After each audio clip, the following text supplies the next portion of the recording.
Today's October the 12th, and this is part 50 of our study of the ministry of Jesus.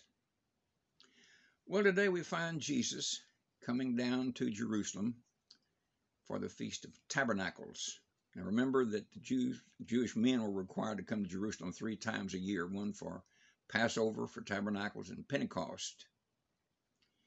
And Tabernacle celebrates the time between the time the Jews left Egypt and the time they entered into the Promised Land.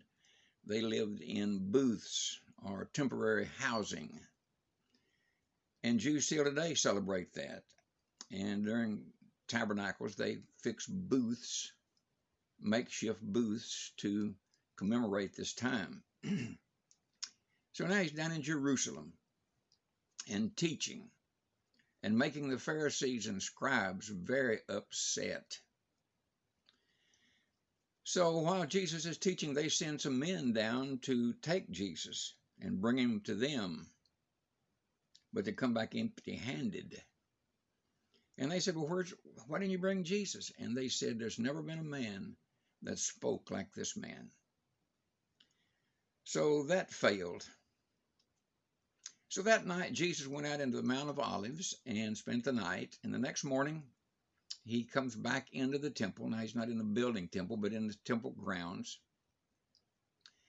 And begins to sit and teach.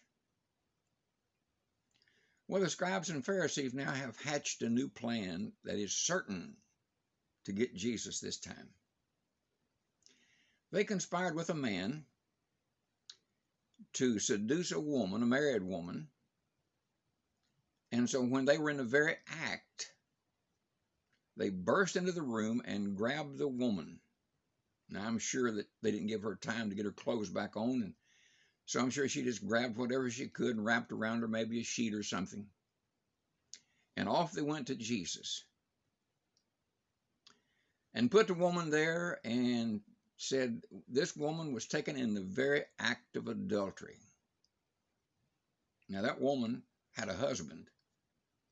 And now here she is publicly. They're telling everyone that she's been caught having sex with somebody that's not her husband. It would be interesting to know what happened in her family after that. And by the way, where's the man?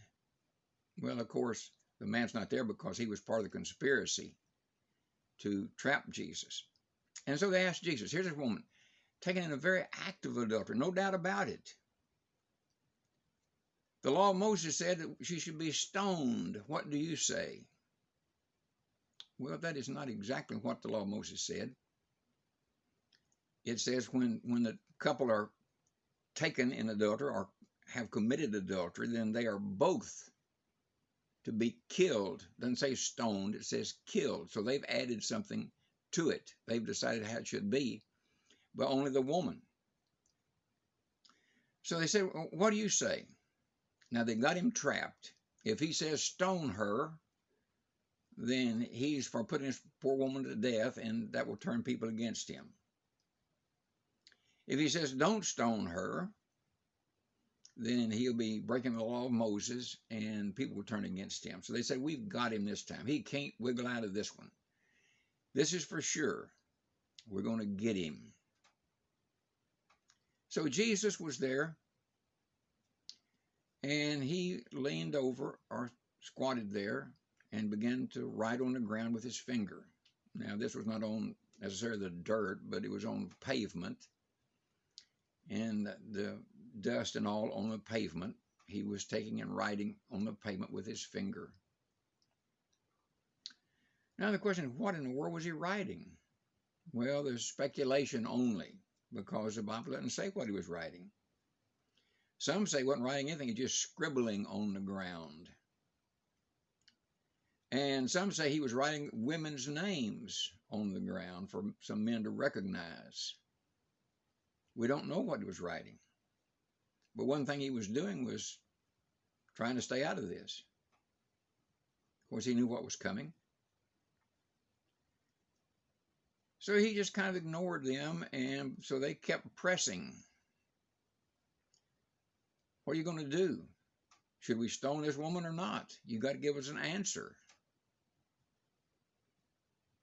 And so Jesus just keeps ignoring them. And then he says, he that's without sin among you, let him cast the first stone.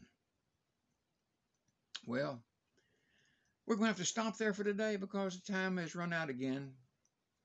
But we'll pick up right here in the morning and we'll talk some more about this lady that was taken in adultery. And so until then, I hope you have a fantastic day today. God bless you. I'll see you in the morning.